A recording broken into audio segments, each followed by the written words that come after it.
Olá, a partir de agora você acompanha conosco uma conversa com a senadora Marta Suplicy. O nosso tema são alterações no Simples, regime tributário para determinada faixa de empreendedores brasileiros. O motivo da nossa conversa é porque essas mudanças foram aprovadas na Câmara dos Deputados por unanimidade e chegam agora ao Senado Federal. E para iniciar a tramitação aqui na Casa foi realizada uma sessão plenária temática.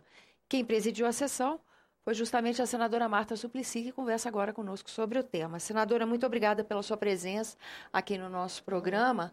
Mexer em tributo, em carga tributária, em regra de impostos no Brasil, no momento crítico como esse da economia, qual é a expectativa de que uma mudança no Simples possa colaborar tanto com o setor produtivo, né, quanto com a arrecadação? Olha, eu considero que foi até um presente poder ser relatora desse projeto, pela importância que tem exatamente pelo que você falou.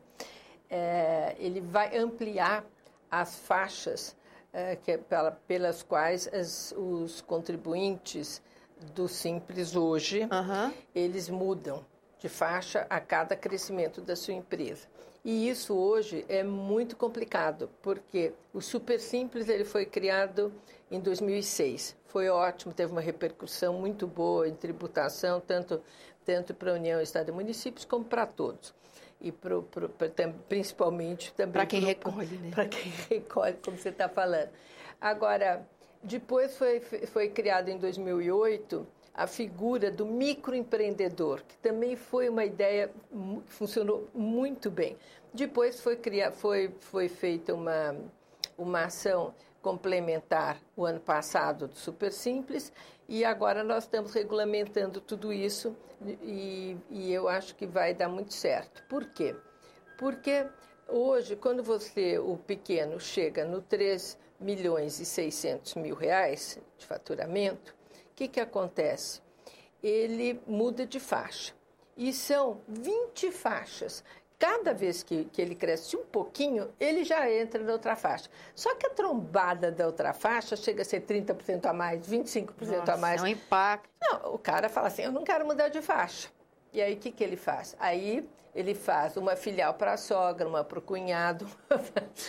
e não muda de faixa. Ou seja, de alguma forma, as regras que a gente tem convidam ao jeitinho, né? Ao jeitinho e ao que é pior, ao não crescimento. É e pior. O que a gente tem que querer hoje? Crescer. Que a empresa se fortaleça, cresça, paga os seus tributos e se fortaleça. Isso que é importante.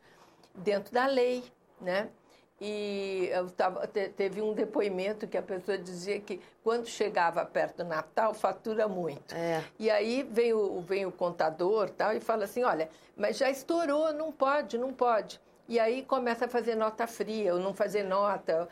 Bom, e aí a Receita cruza o cartão de crédito com o faturamento e vê que está tudo errado, e aí dá aquela confusão.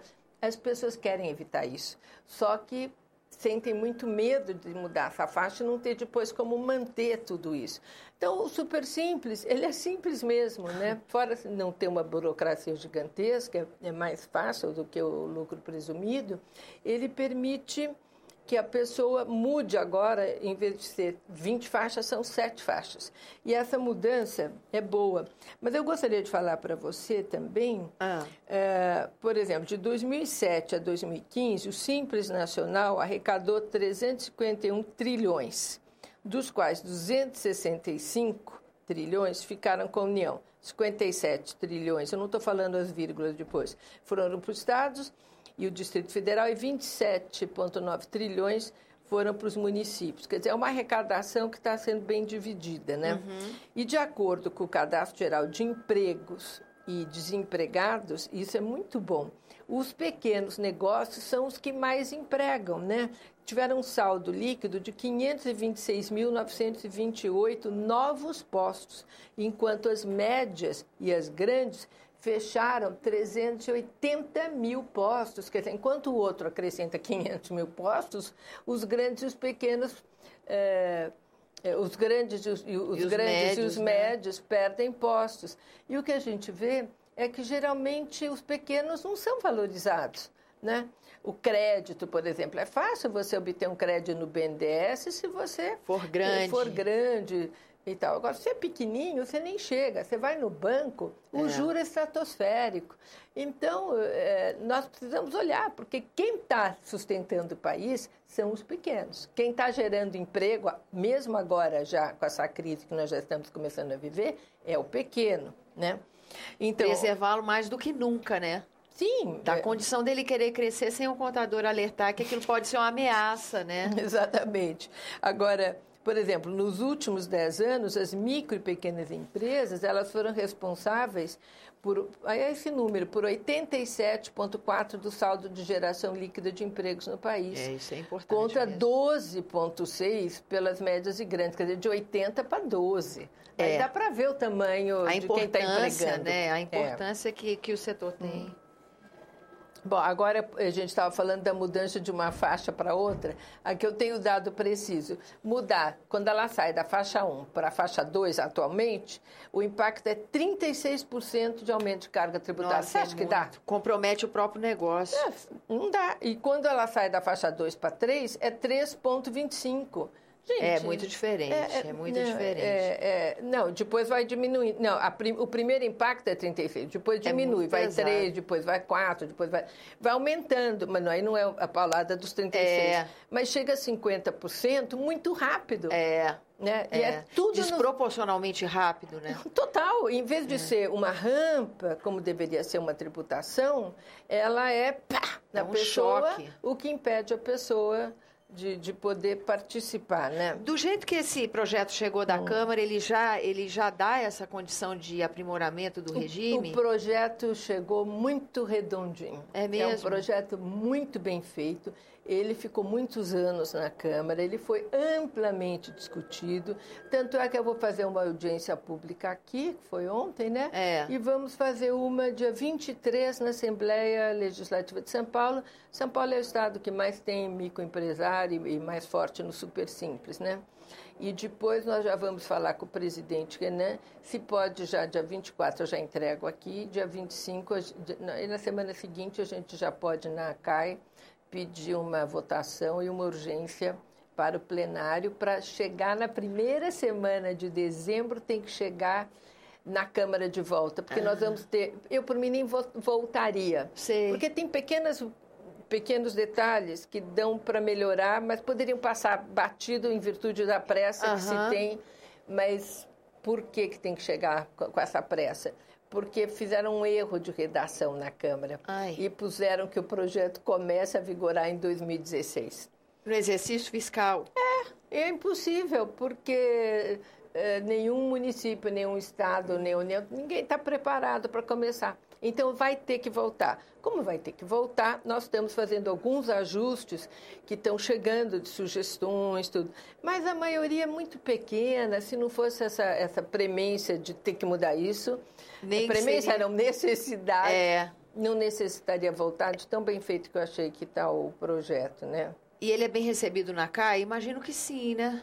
Eu acho que sim, porque a manifestação dos senadores ontem no plenário foi uma manifestação de todos a favor, porque ele diminui a burocracia, ele ajuda o pequeno, e todo senador, ele é eleito pelo Estado, mas ele tem núcleos, né, de eleitores e tal. Todos têm cidades onde as pessoas já foram procurar, os comerciantes já foram dizer que estão juntos, associações comerciais, todas estão a favor. Então, eles têm essa consciência. Eu não acho que vai ser um grande problema, não. Acho o contrário. Expectativa, então, é que ainda em dezembro, na primeira semana de dezembro, o Senado já tenha se manifestado sobre a matéria e devolvido para a Câmara. Eu espero que sim. E os deputados lá já estão ansiosos, conversando com o presidente da Câmara, para que chegue e seja votado rapidamente. Lá não teve problema, porque foi tão discutido que eu espero está amadurecido, como nós não vamos fazer grandes modificações, vai estar amadurecido para que ele possa sair. E o empreendedor que vai ser beneficiado com essa mudança já sente a mudança. O Natal de 2015, se ele bater algum recorde aí de venda, ainda vai ser uma ameaça? Porque o imposto de renda dele vai ser do ano que vem, né? Isso é verdade. Não sei como a Receita vai lidar com isso, não. Então, eu não sei, porque a lei não existe. Provavelmente ele ainda vai estar no regime antigo, porque a lei não vai ter sido... não sei, aí tem que ver. É uma boa pergunta. É um bom pretexto para a gente chamar a senadora para um próximo encontro, né, senadora? É verdade. A gente podia voltar para falar a hora que essa matéria tema, andar, né? A gente já podia dar outra notícia aqui no argumento. Olha, ele está tão redondo que os municípios estão satisfeitos, os estados estão satisfeitos, porque nós colocamos um freio na questão do ICMS, porque como essa faixa que paga o Simples é até 3.600.000, eles pagam o Super Simples e pagam o ICMS normal, que é pouco. Mas quando cresce do 3,6, eles continuam a pagar o ICMS com o crescimento normal do ICMS. Eles não têm privilégio, porque... aí pesa por aí, né? Porque isso prejudicaria os estados. Então, isso foi uma concessão que a Câmara fez, né, uma negociação ampla com o CONFAS, com todos, para isso ser aprovado, e está bem resolvido. Que bom. E os municípios bem resolvidos também. E para o setor produtivo, geração de emprego vai ser importante para o país, né? Da condição da empresa crescer. Sabe o que eu acho? Eu não quero nem falar isso, mas daqui a pouco a gente vai ver engenheiro vendendo suco, virando microempreendedor.